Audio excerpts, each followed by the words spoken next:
There's weeks where I know what to talk about and weeks where I find I'm empty of inspiration. And this is one of those weeks where I was thinking, I've got to make a video. And I just can't think of what to share. So I dug out my Evernote file, and I've got an Evernote note from a couple of years ago. So what I'm going to share with you this month, this week, 18 influence methods. I've got a bunch of short-term action influence methods and some long-term commitment influence methods. So here we go. 18 influence methods. Achieve action in the short term. Use statistics. Cite credible sources. Make reference to policy, standards, or rules. Establish urgency or scarcity. Demonstrate pain and gain. Build alliances. Use social proof. Use reciprocity. Encourage commitments and consistency. Use contrasts. Make the ideas tangible.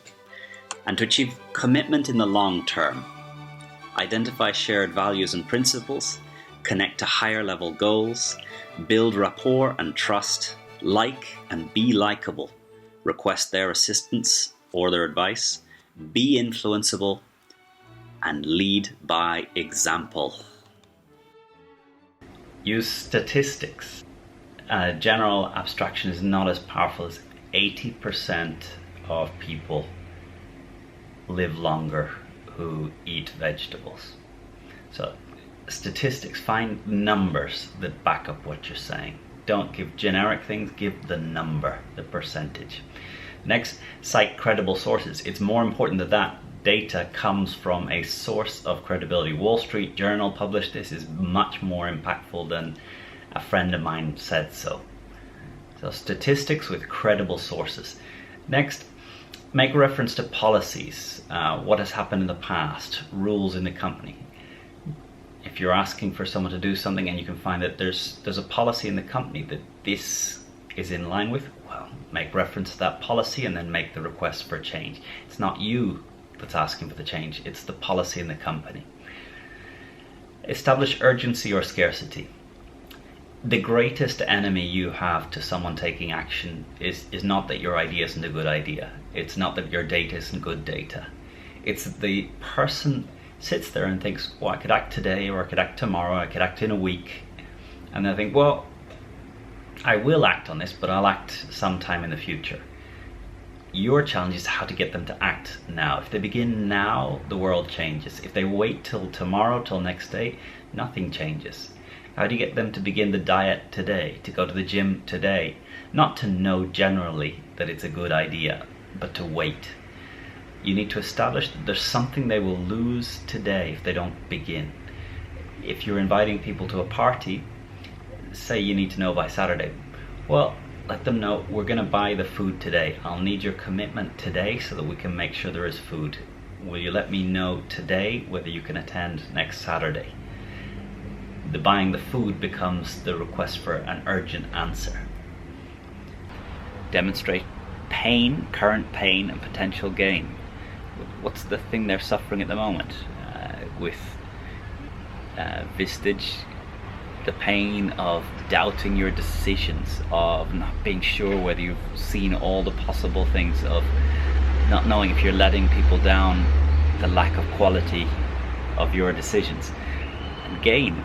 You'll gain a community, you'll gain a group of people that challenges your ideas, you'll gain a sense of belief in yourself, in the quality of your leadership, in that you are doing the best that you and that your company can achieve. Pain, current pain, potential gain. So don't assume that the other understands the pain they're in now and the gain that they'll get by taking the action you're asking for. Build alliances. How can you help them? How can you be part of something that is important to them? How can you publicly show that you approve of something that they are doing and put them then on your side? So build alliances.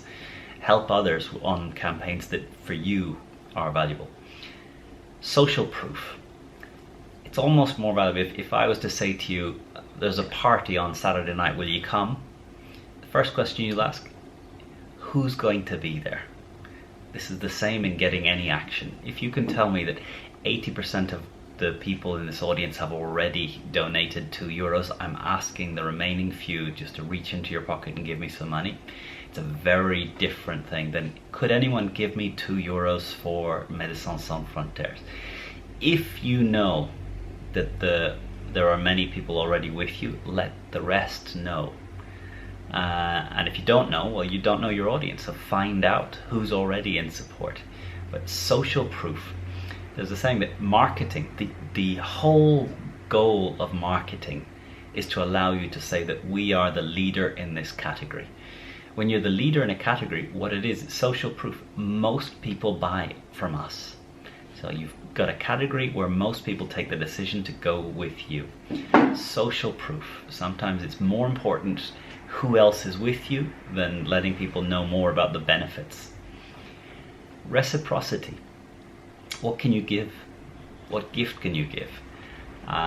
In public speaking, a story from your life where you share a vulnerability and you share it in a spirit of, this is something that happened. This can be received as a gift, and people feel the need to give back. But reciprocity works when the gift is given freely, where you offer something to others without any obligation on their part to return. If they feel that this is a deal, this is a transaction, reciprocity doesn't work.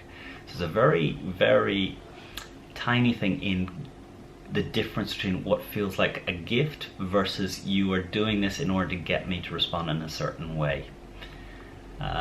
Here with these YouTube videos, I don't know how much you're receiving this as a gift from me, or sitting there at home thinking, what does he get for this? What's he looking for from me? And I guess at some stage I do want likes and comments, and in the longer term, people that call and say, Connor, would you come and share this with my company? Would you come and keynote our conference? But I guess my attitude is that I'm making these videos as a gift, not with the aim of receiving something in return. And part of it is I know that humanity responds to that. Encourage commitments and consistency. We act in consistency with our past actions, not with our past words. What someone said in the past is not important. What someone did in the past is what is important. If you can get someone to give you €2 for a cause today, whether they agree with it or not, that action already begins to have an effect in their head. If you get action today, any action that's symbolic for your cause, that person now in future will act in consistency with their action.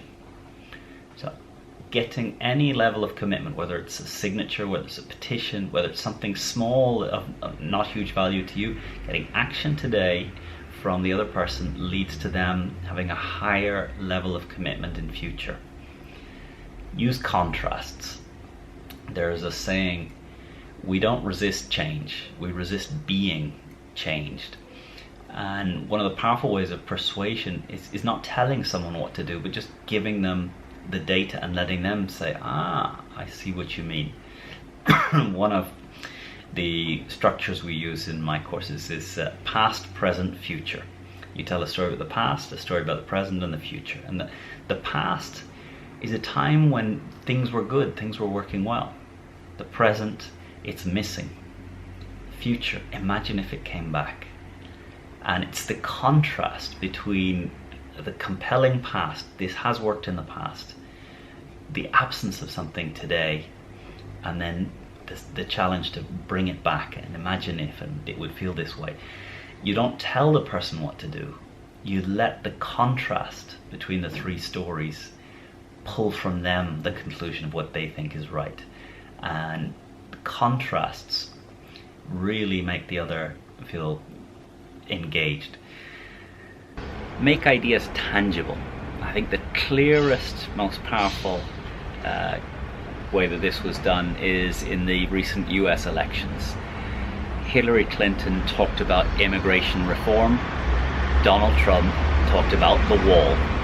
It's going to be a beautiful wall, a tall, terrific, beautiful wall. Donald Trump made this tangible. He gave it a visual thing that we could see and feel. And when you're speaking, the more visual and touchable and concrete you can make the future, the more compelling it is for people. If you leave it abstract and vague, which I think was really Hillary Clinton's challenge, she's such a good intellectual thinker and can see all the complexity, she finds it a real challenge to simplify down to one concrete example. Donald Trump has none of that challenge. For him, it's concrete, clear examples that we can see, feel and touch. And that's very compelling to an audience, to be able to see a future. So those are things that can achieve short-term action. This is my coffee, so I'm going to have a quick coffee while we pause and think about long-term commitment.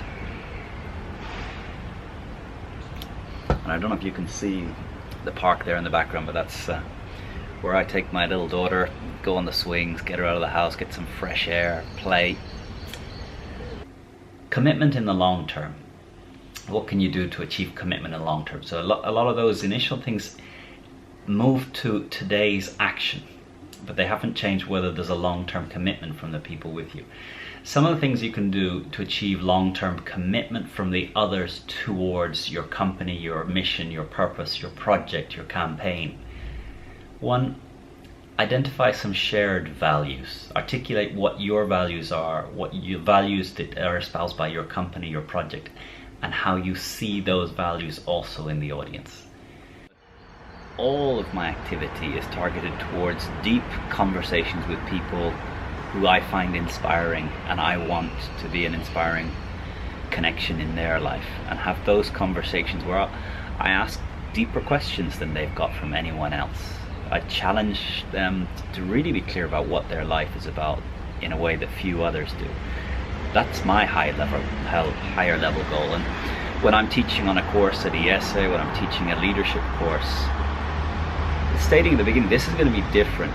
This is going to be about really thinking about what legacy we will leave with our life. Yes, I'm going to teach you some skills and some tools, but this is 3 days of deep reflection that changes the trajectory of your life, and that your life is a life of contribution and service. And the company that I'm building, Vistage, is about creating spaces for these conversations that you won't forget for as long as you live, and having them regularly. Connect to higher level goals. So making money, being profitable would be a lower level goal. What's a higher level goal? What type of environments do we want people to be in? What do we want of this city 30 years from now when our kids are growing up? What type of environment do we want for them? So what are the higher level goals? There's going to be the lower level goals of what we're trying to achieve today, this week, this month. But what are the higher level goals? The 30-year long goals. And if those are compelling and the audience feels I want to be connected to that type of higher level goal, you're going to get commitment in the longer term. Build rapport and trust. I would say open up Google right now and put in the trust equation. I'll stick a link in the description below. The trust equation. Trust on the left hand side, and there's 4 components on the right hand side. One of the components that most detracts from trust is self-orientation. Self-orientation is the perception from the other that I care about me, I'm talking about my life, I'm talking about my things, what I want. Non-self-orientation is I'm interested in you, in what it means to you, in what your values are, in what's missing in your life, in giving you the sense that I truly understand where you're coming from, what your questions are, what you're facing at this moment. So trust is a lot of listening, a lot of showing that you've listened, a lot of giving the other a feeling that you want to see how this affects them. Not how it affects you and what's in it for you, but what's in it for them, how it is for them, what they see from it. Asking questions, listening to answers, to me saying, tell me more. Going deep in understanding the other. This is what builds rapport and trust. Like and be likable. I think it was Penelope Cruz, the actress, was asked, when you play a really awful character, how can you play that role? And she said she's never found any character or any person that if you can't find one thing in common where you can begin to see that there's something in common. So to like and be likable is about finding things in common. What do we have in common? And at the very least, I'm a human being, you're a human being. I have a father, you have a father. I have a grandfather, you have a grandfather. Even if you don't know him, you have an idea of what a grandfather would mean. But if I discover that you love rugby, I love rugby. You play golf, I play golf. I love sport, you love sport. The more I can find in common, the more this like and be likable is there. Request their assistance or advice. Truly asking for their help. Not in a spirit of tactical asking, but open to them saying no. Open to them offering advice that isn't what you'd really like to hear, but accepting it. I was saying up at ESA the other day, someone asked how would they get through a change. So the ESA in the US, we're making an effort to, instead of calling it ESA Business School, to call it IESE Business School. And I was saying that the more powerful way of getting this change to happen would be to go to a couple of individuals and say to them, if someone approached me and said, Connor, you've been teaching here quite a few years. A lot of people pay attention to you, look up to you. It would mean a lot if you would be one of the ones that would make an effort to use the new name, IESE Business School. A lot of people pay attention to what you do. If you were to do this, it would mean a lot to us. Now, if someone made that request of me, whether I wanted to change the name or not, that request for my assistance one-to-one is going to get far more engagement from me and commitment from me to make this change, and also be part of understanding where the leadership want to take the institution and being more engaged.